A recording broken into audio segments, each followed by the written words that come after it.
இப்போது தமிழக வெற்றிக்கழக அரசு கிட்டத்தட்ட ஒரு 3 மாதம் 100 நாட்களை நெருங்கி கொண்டிருக்கக்கூடிய சூழ்நிலையில் நீங்கள் கூறியதில் அவங்க பெரிய அளவில் மாற்றத்தை கொண்டு வரவில்லை, எங்களுடைய எதிர்பார்ப்புகளை பூர்த்தி செய்யவில்லை எனக்கூடிய நிலையில் இப்போது ஒரு 6 தொகுதிகளுக்கு இடைத்தேர்தல், உள்ளாட்சி தேர்தலெலாம் வரப்போகுது. இதில் கூட்டணிகள் அணிகள் மாறி இருக்கின்றன. இந்த தேர்தலில் மக்கள், பெரும்பாலான மக்களுக்கு பெரிய அளவில் அதிருப்தி இருக்குன்னு நினைக்கிறீங்களா சார் அரசுக்கு எதிராக? சார், நான் அதிருப்தி இருக்குது இல்லைங்கிறதெல்லாம் பேச வரல சார். இந்த மக்கள் நான் வெளிப்படையா சொல்றேன், வெக்கம் கட்ட கூட்டம் இது. ஏற்கனவே 1000க்கு 2000க்கு ஓட்டு போட்டது. ஒரு கட்டத்துல இவன் திருநா பதிலா வேற ஒரு ஆளை கொடுக்கலான்னு முடிவு பண்ணிச்சு. கொடுத்ததுல தப்பு இல்ல.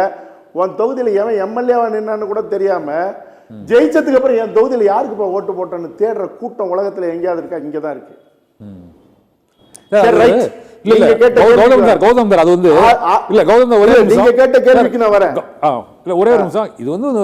புதிய ஜென்சி தலைமுறையோட ஒரு புதிய எழுச்சி சார் இது. இதுல ஆள் பார்த்து அவங்க போடல, அவங்க ஒரு மாற்றம், 2 பேரும் வேண்டாம் மரியாதை கொடுக்கணும்ல. சரி, நீங்க சொன்ன மாதிரியே 6 தொகுதிக்கு மறு தேர்தல் நடக்குதுங்க. சரி, இப்ப புதுசா இவர் சொன்னார்ல, நாங்க தூய சக்தி தீய சக்திகள் அப்படின்னு எல்லாத்தையும் வரிசைட்டாரு. இப்ப அந்த தீய சக்தியில இருக்கிறவன் 30% ஏற்கனவே திருநவன், கொள்ளையடிச்சவன், வழக்கு சுமந்த அமைச்சர்கள், சட்டமன்ற உறுப்பினர்கள், முன்னாள் இவர்கள்லாம் திருநவர்கள் ஊரறிய உலகறிய ஊடகங்கள் கிழிச்சு தொங்க விட்டவங்க எல்லாம் பின்பற்ற கதை வழியா பூந்து உங்க கட்சிக்குள்ள வந்திருக்காங்களே, அவங்களுக்கு நீங்க சீட்டு கொடுப்பீங்களே. இப்ப நீங்க தூய சக்தியா தீய சக்தியா? இப்ப அவங்களெல்லாம் நீங்க நிப்பாட்டுவீங்க. அவன் சீட்டு கொடுக்கலனாலும் விட மாட்டான். இப்ப வந்த திருட்டு கூட்டத்துல பெரும்பகுதி உங்ககிட்ட எம்பி சீட்டு புடுங்கிறதுக்கு தான் வந்திருக்கு, இல்லன்னு யாரும் சொல்ல முடியாது. இடைத்தேர்தலில் நிக்கிறதுக்கு தான் வந்திருக்குது. அப்ப நீங்க அவங்களுக்கு எல்லாம் சீட்டு கொடுத்தீங்கன்னா, இப்ப அந்த மக்கள் ஏற்கனவே அவங்ககிட்டயே கொடுத்தீங்கன்னு வைங்க, யாரு ஜெயிச்சு ராஜினாமா பண்ணிட்டு ஏற்கனவே அதிமுக இருந்து வந்தவங்க இருக்காங்கல்ல, அவங்களுக்கே நீங்க அதே தொகுதியில் சீட்டு கொடுக்குறீங்கன்னு வைக்கீங்க. அந்த மக்கள், நான் சொல்றேன், ஓட ஓட அடிச்சு துரத்துவாங்க, மூஞ்சில காரி துப்பாங்க. ஏண்டா ஒரு தடவை உனக்கு கொடுத்தலடா, போய் சட்டமன்றத்துல உன் பணியை செய்யறதுன்னு உன்னுடைய வேலை.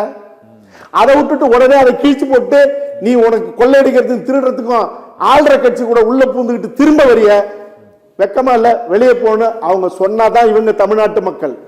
அவர்களுக்கு இவர்கள் இடம் கொடுத்து அவர்கள் வெற்றி அடைஞ்சு உள்ள வந்துட்டா இன்னும் வினோதமா திருடுவான். அப்ப உங்க ஆட்சிக்கு என்ன பேர் வரும்? நீங்க எப்படி சேர்த்தீங்க அவங்கள? முதல்ல திருடர்களை உங்க கட்சியில சேர்த்ததுங்கிறது, அப்ப எவன் எக்கேடு கட்டு போனாலும் சரி, முதல்ல நம்மளை வளப்படுத்திக்கும். வளமானவர்கள் திருடி வச்சிருக்கிற பணத்தோட உள்ள வரட்டும், அடுத்தடுத்த தேர்தலில் கூட இவர்களை வச்சு சந்திக்கலாங்கிற நேர்மையற்ற போக்கு தானே இது. இல்லைன்னு சொல்ல முடியுமா?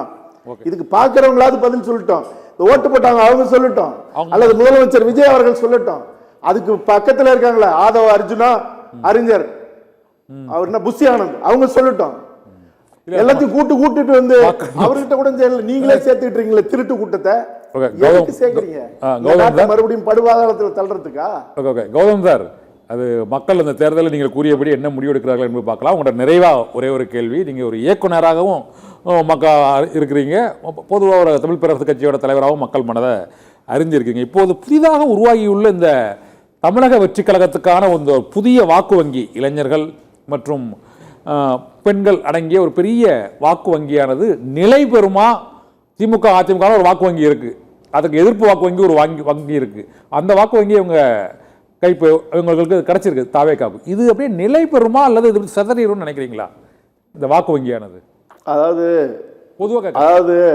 விஜய் அவர்கள்கிட்ட ஒரு ஜாதகம் பார்க்கிற ஒருத்தர் இருக்காரு, அவர் வாரிசு இல்லை. நான் விஜய் அவர்கள் தமிழ்நாட்டின் முதலமைச்சராக நல்லது செஞ்சா, தூய சக்தியாவே இருந்தா, கடன் வாங்காம அல்லது கடன் வாங்கினாலும் கூட தன்னுடைய காலத்துக்குள்ள அடைக்கிறதா இருந்தால், அல்லது எனக்கு ஓட்டு போட்ட ஜென்சி எல்லாம் 20 வயசுல இருந்து 25 வயசு வர வரைக்கும் இருக்குவேன், 8வது படிக்கிறதுல இருந்து சின்ன பிறந்த குழந்தை அல்லது பேச தெரிஞ்ச குழந்தையில இருந்து எல்லாரும் சொல்லிதான் எனக்கு ஓட்டு போட்டாங்க. ஆனால் ஓட்டு போட்ட அந்த ஜென்சி கூட்டத்துல 70, 80, 90% கஞ்சா அடிக்கிறான். பொம்பளை பிள்ளை உட்பட பெற்றோர்கள் கவனிக்கணும். இந்த சமூகத்தில் இருக்கிற என்ன சொல்ற தாய்மை குணம் கொண்டவர்கள் கவனிக்கணும். 90% பேர் கஞ்சா அடிக்கிறான், சாராயம் குடிக்கிறான். பெண்கள் 60% மேல பிள்ளைகள், பள்ளி பிள்ளைகள் கஞ்சா சாக்லேட் சாப்பிடுதுங்க, கஞ்சா குடிக்குதுங்க, சிகரெட் குடிக்குதுங்க. இருக்கிற பள்ளி கல்லூரி விடுதிகளை ஆய்வு செய்யும் போது ஆயிரக்கணக்கான பாட்டில் எடுக்கிறாங்க, கிலோ கணக்கில் கஞ்சா எடுக்கிறாங்க. இதெல்லாம் சத்தியம், உண்மை நடக்குது. ஆக எனக்கு ஓட்டு போட்ட கூட்டம் மதுவற்ற போதையற்ற கூட்டமாக, உண்மையான ஒரு அண்ணனாக, ஒரு தம்பியாக, ஒரு தாய்மாமனாக என் பிள்ளைகளை நான் வளர்த்தெடுப்பேன். சாராயத்தை அறவே ஒழிப்பேன். நான் படிப்படியாக ஆயிரக்கணக்கான கடைகளை இந்தியிலிருந்து, இந்த கூட்டத்தொடர்ந்து ஒழிப்பேன்னு சொல்லி நீட்டுக்கு சரியான முன்னெடுப்ப, விவசாயிகளின் உரிமைக்கு சரியான முன்னெடுப்ப, மீனவர்களுடைய உரிமைக்கு சரியான முன்னெடுப்ப. என்னுடைய அரசு எத்தனை நாள் இருக்குங்கிறது முக்கியம் இல்ல, நான் ஆளுகின்ற வரைக்கும் இந்த மண்ணின் மாண்பை நிலைநிறுத்துவேன். மத்திய அரச உரிமையோடு சண்டை போட்டு கேள்வி கேட்டு அந்த உரிமைகளை பெற்று தருவேன் அப்படின்னு நேர்மையோட நின்று முதுகெலும்போட ஆட்சி நடத்தினா இது இல்ல, இன்னும் தனிச்சவர் நின்னா கூட 200 சீட்டு வாங்கி அவர் வெல்லலாம். மாறாக நானும் திராவிட மாடல் மாதிரியே நான் வந்து கடன் வாங்குவேன், எவன் குடிச்சாலும் அழிஞ்சாலும் எனக்கு கவலை இல்லை, 6 மணிக்கு மேல என்னை யாரும் தொடர்பு கொள்ளாதீங்க, சனி ஞாயிறு நான் ஓய்வில் இருப்பேன், இப்படி எல்லாம் சொல்லப்படுது. இது உண்மையா இல்லையான்னு தெரியல.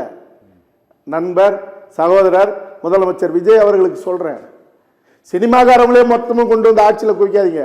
உங்க ரசிகர் மன்றத்தில் இருக்கிறவங்களே கொண்டு வந்து படித்தாலும் படிக்கலனாலும் அறிவு இருந்தாலும் இல்லைனாலும் கொண்டு வந்து பதவியில் நிறுத்தாதீங்க. யாராக இருந்தாலும் இந்த மண்ணினுடைய அறிவு சார்ந்த மனிதர்கள், அரசு அதிகாரிகள் உட்பட, அமைச்சர்கள் உட்பட, சட்டமன்ற உறுப்பினர்கள் உட்பட, உங்களை சுத்தி இருக்கிறவங்க உட்பட, உங்களை படம் எடுத்தவங்களை மட்டும் கொண்டு வந்து வச்சுக்காதீங்க.